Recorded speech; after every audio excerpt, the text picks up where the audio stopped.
পশ্চিমবঙ্গের ISF Indian secular front দলের chairman Naushad Siddiqui ইমাম সাহেব আজকের জঙ্গিপুর লোকসভা কেন্দ্রের আইএসএফ পার্টি শাহজাহান বিশ্বাসের সমর্থনে একটি বিশাল জনসভা করলেন। তিনি জনসাধারণের কাছে আবেদন রাখলেন, আমার প্রার্থীকে ভোটে জেতান, দেখবেন আপনাদের যা সমস্যা আছে সব আগামী 5 বছরের মধ্যে তার সমাধান করে দেব।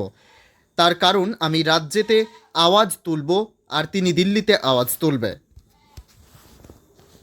জঙ্গিপুর থেকে তরিকুল শিখা রিপোর্ট, জঙ্গিপুর টিভি।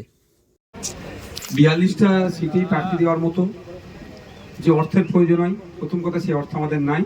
আমাদের না ইলেকট্রাল বন্ড আছে, না আমাদের 100 বছরের পার্টি সেই ফান্ড আছে, না আমরা অবৈধ পন্থা অবলম্বন করে লোকের কাছ থেকে তোলা তুলে এই কাজ করি, সেটাও নয়। আমাদের যতটুকু সামর্থ্য আছে আমরা দিয়েছি।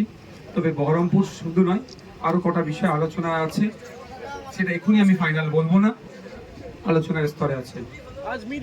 প্রথম বার্তা দেব যে সামনের মাসে 7 তারিখ ভোটে অংশগ্রহণ করুন, স্বতঃস্ফূর্তভাবে গণতান্ত্রিক উৎসব, গণতান্ত্রিক প্রক্রিয়ায় পালন করুন। সাথে সাথে আমরা অনুরোধ করব ইন্ডিয়ান সেকুলার ফ্রন্টের মনোনীত প্রার্থী জনাব শাহজাহান বিশ্বাস সাহেবের পক্ষে অর্থাৎ খাম চিহ্নে ভোট দিয়ে বিপুল ভোটে জয়যুক্ত করুন। আগামী দিনে লোকসভার মধ্যে গিয়ে জঙ্গিপুর সহ মুর্শিদাবাদবাসীর যে চাওয়া পাওয়া অভাব অভিযোগগুলো আছে সেগুলো উত্থাপন করে সেখানে গিয়ে তাদের এখানকার মানুষের যেগুলো প্রয়োজন আছে সেগুলো যাতে ছিনিয়ে নিয়ে আসতে পারে গণতান্ত্রিক প্রক্রিয়ায়, সেই লড়াই নিয়ে জিতে থাকবে। সাথে এটা আমি আর একটা কথা বলবো, জঙ্গিপুরবাসীকে ভোট আসবে, ভোট যাবে, আত্মীয়তা যেন না আমাদের কারোর নষ্ট হয়। রাজনৈতিক নেতারা সবসময় চাই মানুষের বিভেদ করো, মানুষের মধ্যে লাগিয়ে দিতে চাইবে শুধু ক্ষমতা দখলের জন্য। আমরা ওই ক্ষমতা দখল করতে চাই না। তবে এই একটা স্লোগান আমরা কোনোদিন এই একটা স্লোগানকে আমি ব্যক্তিগত বলছি, আমি খুব মান্যতা দিই না। এই লড়াই চাই, লড়াই করে বাঁচতে চাই, দিনের শেষে মানুষ ক্ষতিগ্রস্ত হচ্ছে, এই কাজে কেউ নিয়োজিত থাকবেন না আপনারা। আমরা শুধু স্লোগান হবে শান্তি চাই, উন্নয়ন চাই, শান্তি চাই, উন্নয়ন চাই।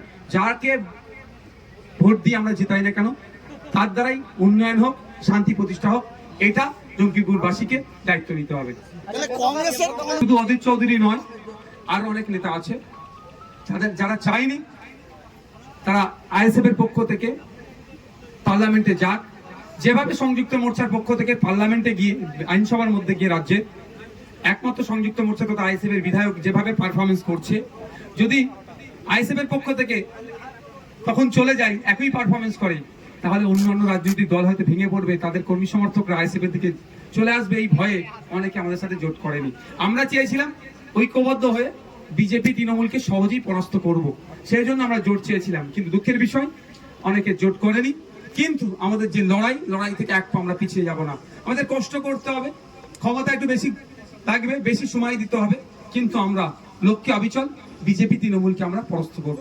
রাজ্যে কতগুলি আসনে লোকসভা কেন্দ্রে আপনারা প্রার্থী দিচ্ছেন? এখন পর্যন্ত 17টিতে দিয়েছি। আপনাদের মুর্শিদাবাদে আমরা 2টো লোকসভা, মুর্শিদাবাদ লোকসভা জনাব হাবিব শেখ দাঁড়িয়েছেন, এক্স বিএসএফ সেনা তিনি, এবং জঙ্গিপুর লোকসভাতে শিক্ষানুরাগী, সমাজসেবী, ব্যবসায়ী জনাব শাহজাহান বিশ্বাস সাহেব দাঁড়িয়েছেন।